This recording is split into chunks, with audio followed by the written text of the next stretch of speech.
Yo, it's the MOPOWERZ, and we are back again, this time on another fantastic DAY. And you know what? It is Thursday.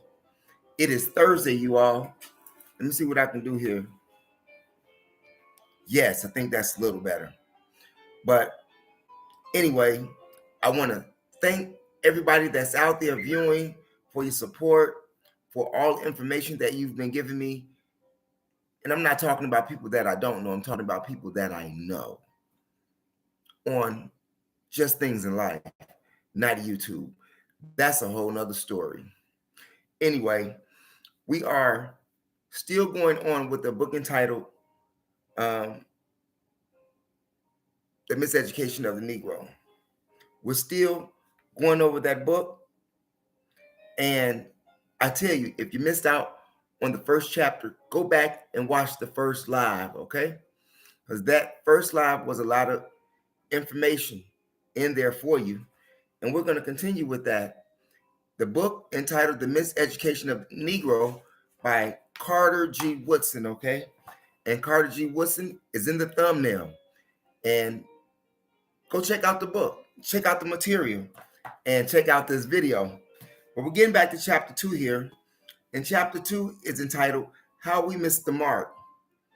How we have arrived at the present state of affairs can be understood only by studying the forces effective in the development of Negro education since it was systematically undertaken immediately after emancipation. That's powerful right there. That's powerful right there. I hope you all are taking notes. 100. To point out merely the defects as they appear today will be of little benefit to the present and future generations. Okay? These things must be viewed in their historic setting. The conditions of today have been determined by what has taken place in the past.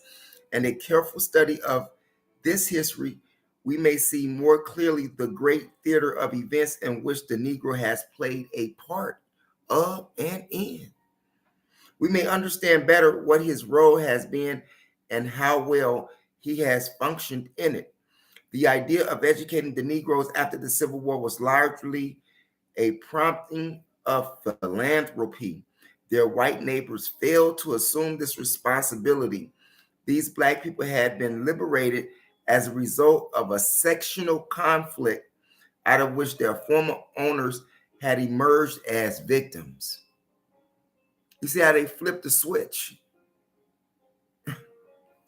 How can you become the victim when you're the owner of slaves? You didn't get enslaved, did you? I'm saying for the victims, meaning the owners, because they just said that they emerged as the victims out of they brought all of this atrocity upon people who look like me. I'm just saying.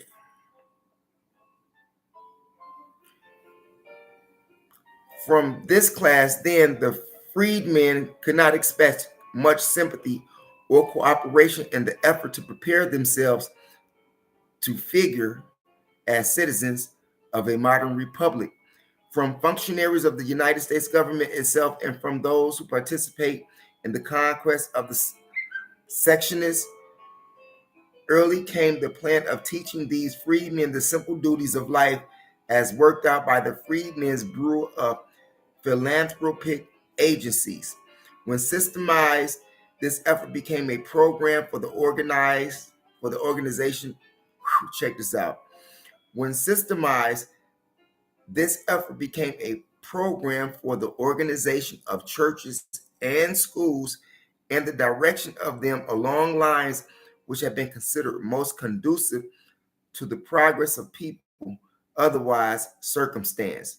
Here and there are some variations as they was made in this program, church and schools, in view of the fact that the status of the freedmen in no way paralleled to that of their friends and teachers. But such thought was not general. When the Negroes in some way will learn to perform the duties which other elements of the population had propelled themselves to discharge, they would be duly qualified. it was believed to function as a citizen of the country. Inasmuch as most Negroes lived in the agricultural South, moreover, only a few of them at first acquired small farms. There was a little in their life which any one of them could thought have easily misunderstood. I don't understand that sentence. I'm going to reread that. Inasmuch as most Negroes lived in the agricultural South, moreover, and only a few of them at first acquired farms, there was little in their life which anyone of thought could not have easily understood. The poverty which affected them for a generation after emancipation held them down to the lowest order of society.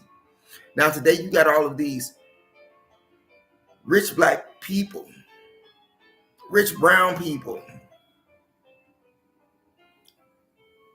and they still have not come up with an effective way to help their own people.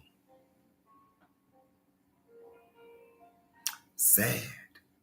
Which means that we're basically still in the same situation that we were back then in regards to progress as a people. Now, that responsibility is not on the government. That responsibility falls upon us. And we failed our own selves.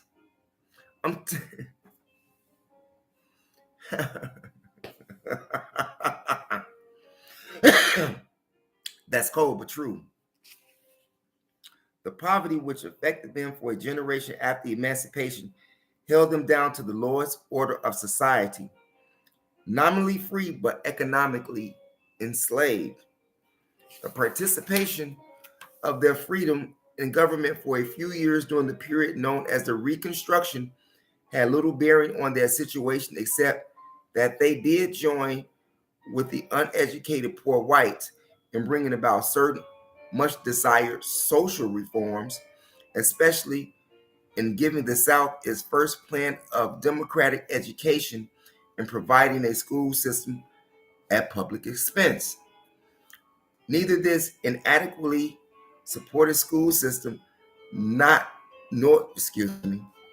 wow, this is crazy. Neither this inadequately supported school system nor the struggling higher institutions of a classical order established about the same time, however, connected the Negroes very closely with life as it was. These institutions were concerned rather with life as they hoped to make it.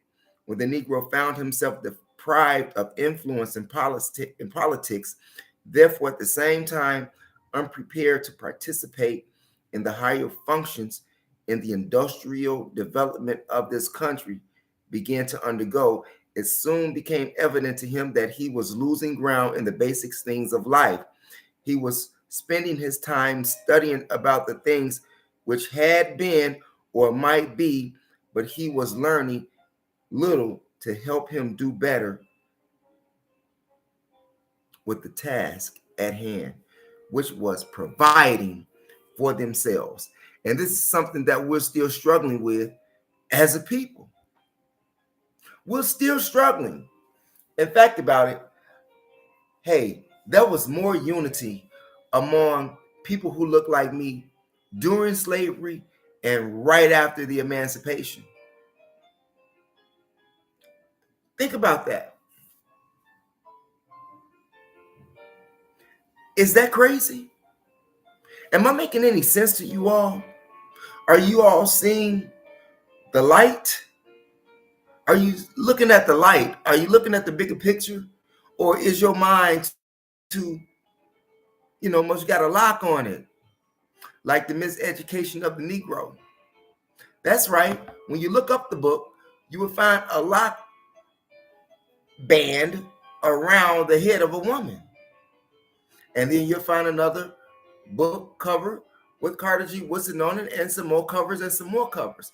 Like I said in my first video, I wanted to put that thumbnail up with the woman with the lock band around her head, but it would have been ineffective in the thumbnail. Okay? But look that up, okay?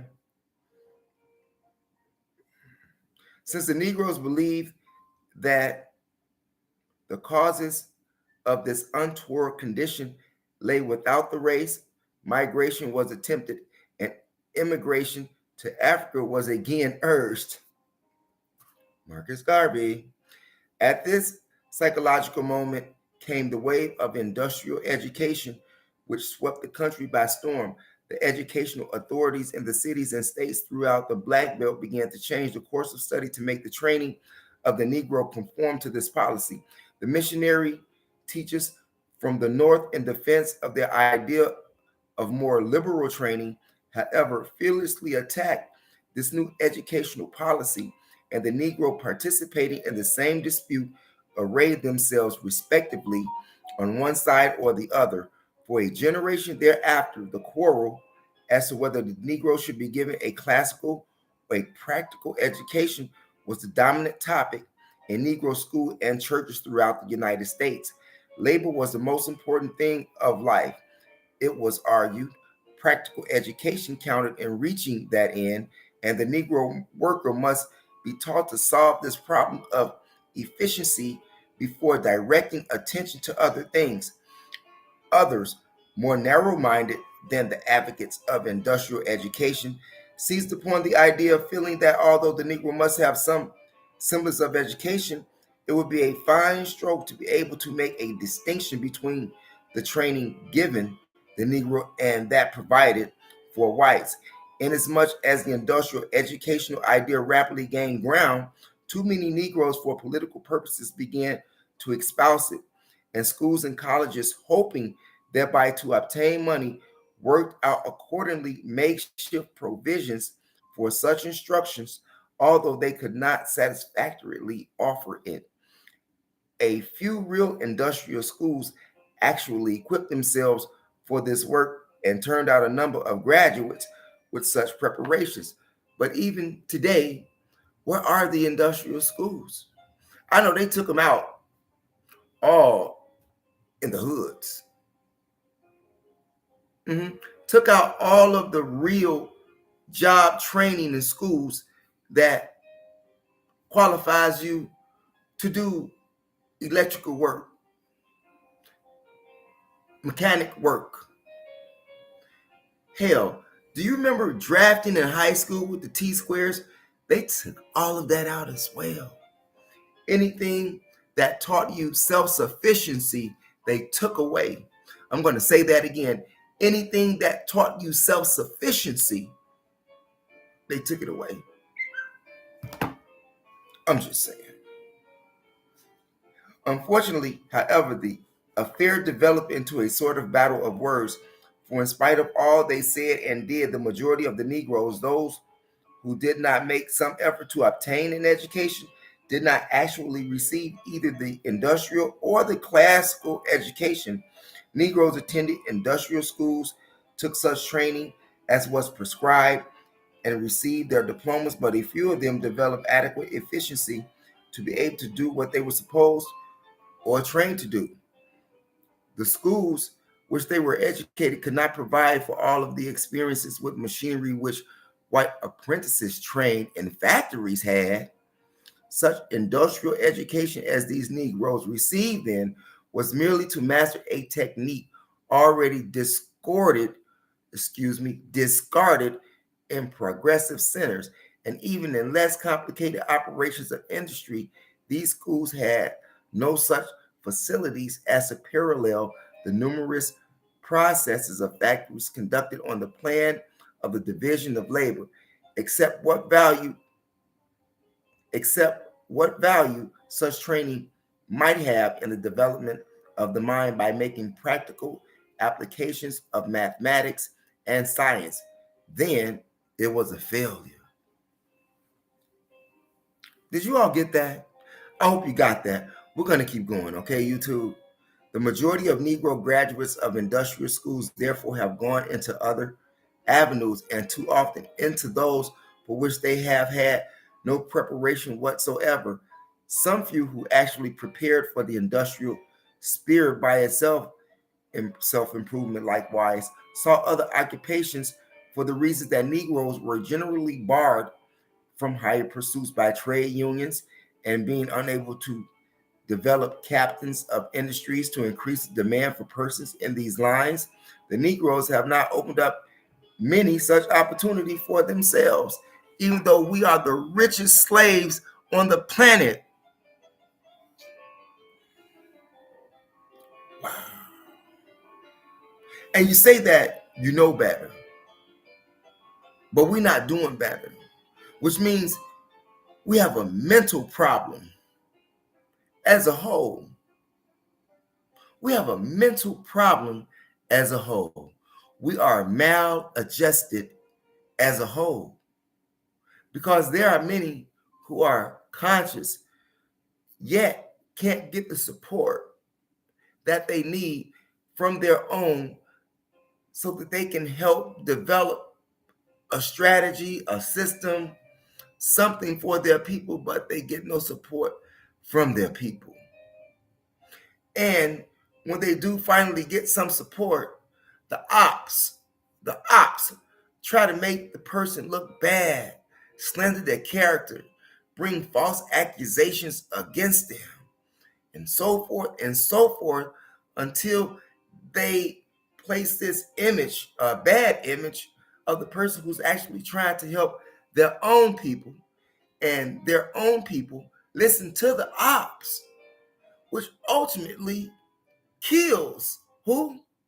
The person who's trying to do something for the people. I'm just saying. It's hard when you got to work against the ops and your own people. It's a battle all around the board. I'm just saying. That's 100. And that's what people like myself have to go up against today. The ops and their own people. Crazy.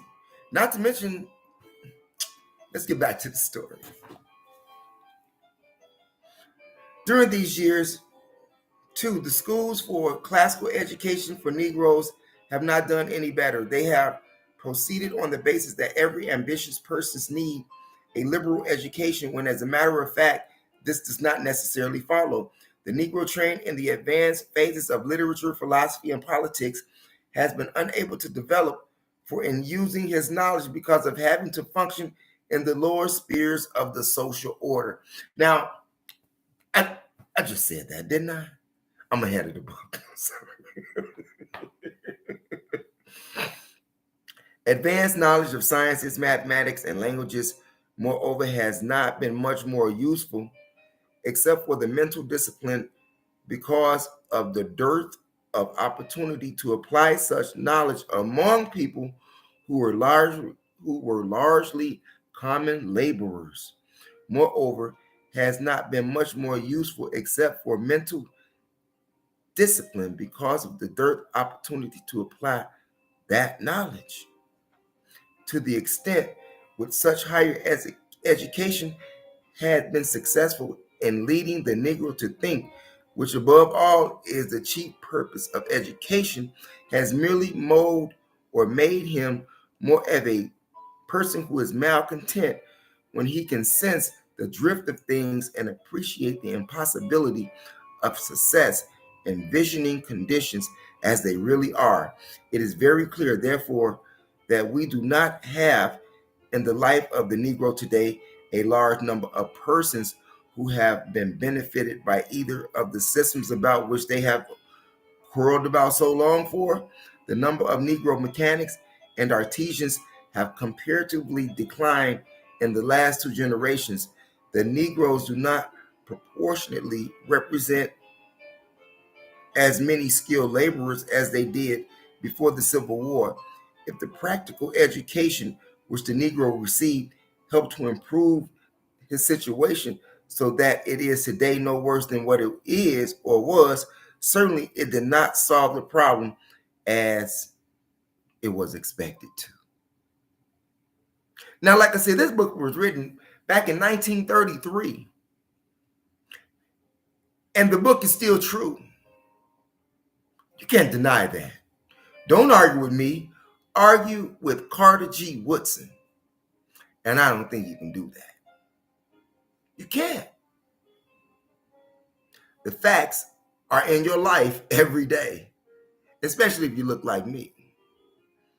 On the other hand, in spite of much classical education of the Negro, we do not find in the race a large supply of thinkers and philosophers.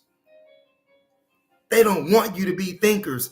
That's why they feed you trash all day. I'm going to read that again. On the other hand, in spite of much classical education of the Negro, we do not find in the race a largely supply of thinkers and philosophers. One excuse is that the scholarship among the Negroes has been vitiated by the necessity for all of them to combat segregation and fight to retain standing ground in the struggle of the races. Comparatively, few American Negroes have produced credible literature, and still fewer have made any large contribution to philosophy or science. They have not risen to the highest heights of Black men further removed from the influences of slavery and segregation. For this reason, we do not find among African Negroes a Pushkin, a Gomez, a Goffrey, a Captain, or a Dumas. Even like Roland Hayes and Henry O. Tanner have risen to the higher levels by getting out of this country to relieve themselves of our stifling traditions and to recover from their education. Well, this day, and that is chapter 2. We are done with chapter 2, and we'll be on chapter 3 tomorrow. But on that note, you think about what I said. Have we really advanced? Where are the large thinkers at? And when you become a thinker and you become conscious of what's going on, people that look like you hate that. They hate that you're able to think or want to think. That's sad. But that's 100. TV, social media, in the streets of life itself, trash. In fact, about it, when most Black people in America wake up, what do you see outside your door? Trash. And you don't even pick it up. Back in the day in the 70s and 80s, we used to have block parties. When we cleaned up the block every day, we used to, take care of our own selves.